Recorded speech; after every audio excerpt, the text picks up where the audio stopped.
Hey, this is Alex and I'm here in front of Gumosan Lake in South Korea. And in this video today, I'm going to tell you a little bit about the infamous Korean staff dinners, the teachers' dinners that get a little bit crazy. And I'm going to tell you a bit about why that is.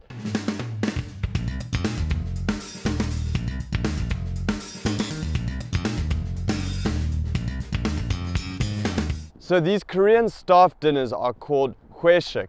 And it's something that companies do as well as schools with all the teachers. So what happens with me is I go to these fairly often, a couple of times every semester with all the teachers at my school. And it's this big event where you have a meal, you drink, and a lot of interesting stuff goes down. So you'll usually go to a restaurant and spend at least a few hours there. One of the recent ones I went to, it was over 7 hours we spent at one restaurant. And you often go for Korean barbecue and other places like a sushi restaurant. The Korean version of that is called hue. And this is what we went to in this last one that I went to. So one of the interesting things was that we ate live octopus.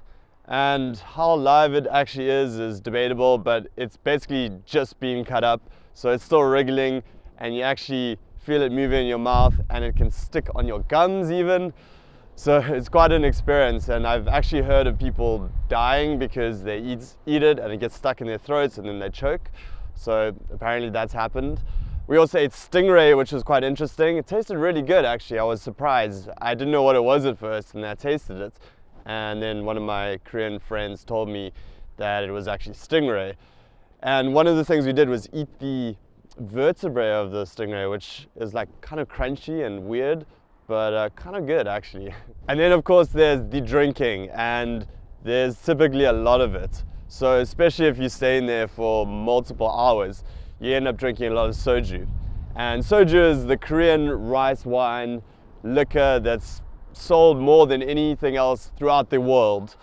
So just the people in the Korean peninsula drink more of it than any other liquor like vodka or anything else in the entire world. So kind of crazy, and the Koreans do know how to drink. So usually you'll be offered a lot of soju. So one of the older teachers will come to you with a bottle and pour your drink, and it's kind of rude to reject it. So you kind of have to accept it and take the shots. So I didn't actually drink that much in this last one, but you know, 10 shots were offered to me. I counted it just to see out of interest how many shots I was offered. But you know, you could drink a lot more if you wanted to. It isn't quite as strong as vodka. It's only about 17%, but still, if you're knocking back those shots, it's kind of intense. So you know, you got to watch out for that. So one of the really interesting things is the level of hierarchy that occurs at these dinners. So obviously the principal and the vice principal are up there. Everyone kind of stands up and bows when they arrive and when they leave. And also the younger teachers pour drinks for the older, more respected teachers. They listen to what they have to say a lot. So if the teachers are kind of going on with a long story, all the younger teachers will, you know, sit around and actually really listen to what they're saying and kind of nod respectfully and, you know, look down a lot and not directly interrupt them or anything like that. And what often happens is one of the older teachers wants to kind of carry on drinking, keep the party going until really late, and it's kind of rude to leave before that. So what happens, and has happened at all the ones that I've been to so far, there's kind of like a interval in the middle where a lot of the teachers will leave who kind of don't drink a lot or, you know, need to get back for whatever reason. And then after that, if you decide to stay, then you got to stay to the end. And it's kind of funny because if, you know, one of the teachers who's older wants to carry on going, then you just have to keep going until basically he wants to go home. But it's overall really cool, lots of fun.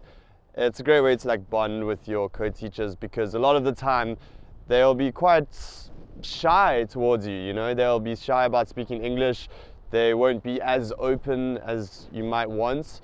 But these kinds of things are a great opportunity to get them talking, and you know, even if their English isn't that good, you often find that it's actually better than you think, because as soon as they've had a few drinks, they'll try and speak it more. So it's really cool, it's a great experience, And I think it's one of the things you can look forward to if you come over here to teach English in Korea. It's a great thing, and I think whether you're at Epic, a public school job, or in a hagwon, you'll probably go to these kinds of dinners either way. So that's it for me today from this beautiful spot here in Korea.